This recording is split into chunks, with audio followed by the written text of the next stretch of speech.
Welcome to another Power Quickies. This is the new Jeep Meridian. This is the Overland edition. By the looks of it, it looks exactly the same. So you have the iconic 7-slat grille, the same LED headlamps, the silhouette of the car remains the same, color options remain exactly the same as well. The overload of chrome, again the same. But there's a tiny difference here, this tiny box right here. We'll get to that in a bit, for which we have to move on the inside.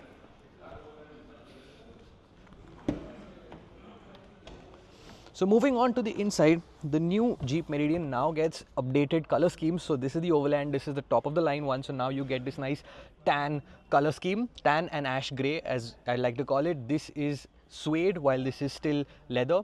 Again, that transcends onto the dashboard as well. Looks beautiful if you ask me. Soft touch leather here. The screens remain exactly the same as well, as this is the top end. You have the 9-speed automatic, which also remains, the panoramic sunroof again. But one second, the difference now is ADAS, which is all new on the top of the line Overland edition. Now this enables your adaptive cruise control, lane keep assist, lane departure warning, and the entire ADAS switch, which is a very nice feature to have. Also, what you do get is remote start stop and pre-cooling, which means from your smartwatch or from your smartphone, you can now switch the car on whenever you're at home or in proximity. Switch the air conditioning on, have the car to pre-cool before you get into it. So the temperature difference that you might have at your house and your car won't be all that much, which is a very nice feature to have.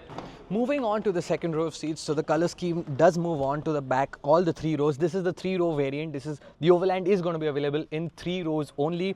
So the second row, as you can see, it is a decent place to be in. There's enough leg room, as you can see there is, and even back support is great. And you also have a third row like the older Jeep Meridian. However, I'm going to say the third row is best suited for children because I don't think I'm going to fit in there. But when we move on to the boot, since this is a 3-row variant and it also gets the powered tailgate, boot space is going to be relatively less. However, if you are 5 up, you can always drop the seats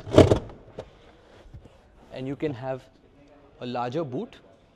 But if you are somebody who does not want the 7 seats but you want a Meridian, now for the very first time, as you guys have always asked us to show you base variants of cars, we're going to move on to the base variant of the Meridian. This is the longitude of the Jeep Meridian lineup. This is the entry level car that's going to sit in the lineup. This is going to sit even lower than a 29 lakh rupee car that we've always seen.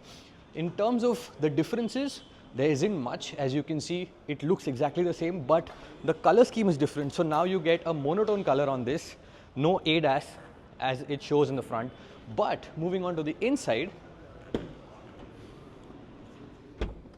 you see a different color scheme here. So yes, it does miss out on the suede that we've seen on that car, but it gets fabric inlay, which is a nice color scheme if you honestly ask me. There's this sort of black-like thing on the outside and it's lighter over here. It's an analog display with the infotainment, which remains the same. 6-speed manual only. Both of these cars, mind you, are going to get the 2-liter diesel making 170 horsepower. But let's move to the second row of seats. This car only gets 5 seats. So you have ample legroom and back support and headroom, just like that car that you've just seen. As you can see, that's the legroom, that's the back support and the headroom. There's ample load in the second row. But now, moving on to the back,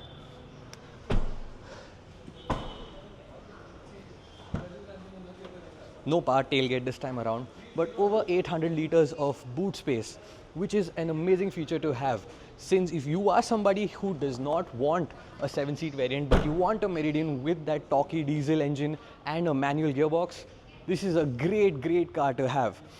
So apart from that, the entire lineup, as you can see in front of you, this car gets no sunroof, but if you want a Longitude with a sunroof, you have the Longitude Plus with the same exact interior as that, but a sunroof and 7 seats, but you also get 5 seats if you ask for it. And you also get the automatic over here. So you get the 9-speed automatic and the 6-speed manual. Moving on, you have the Limited O. As you can see, this gets a different color scheme for the interior. So if we move inside, that's the different color scheme for the interior. This is a cream-like interior. Again, it looks very nice. The black still remains. This usually would be suede on the top end, but now this is soft touch leather. You also get an instrument cluster which is digital on this one, unlike the analog ones which are on both of those. This is again 7 seats only, manual or auto. And then moving back to the Overland, the wheels and everything remains exactly the same. Coming back to pricing, the Jeep Meridian lineup currently starts at rupees 29 lakh, but since this is a 5-seat option and we've been told that it's going to be priced very attractively, my assumption is it's going to be priced somewhere around the 26 to 27 lakh rupee price point. However, this variant, which is the Overland, currently retails at 37 lakh rupees, which means with that option of ADAS, I expect it to go up to about 38 to 39 lakh rupees. So you tell me in the comments which of these is going to be your pick, and if you do like the Meridian, tell us in the comments what variant of the Meridian you would pick. Thank you so much for watching this Power Drift Quickies, and until next time, this is Glenn Turn signing off. Cheers.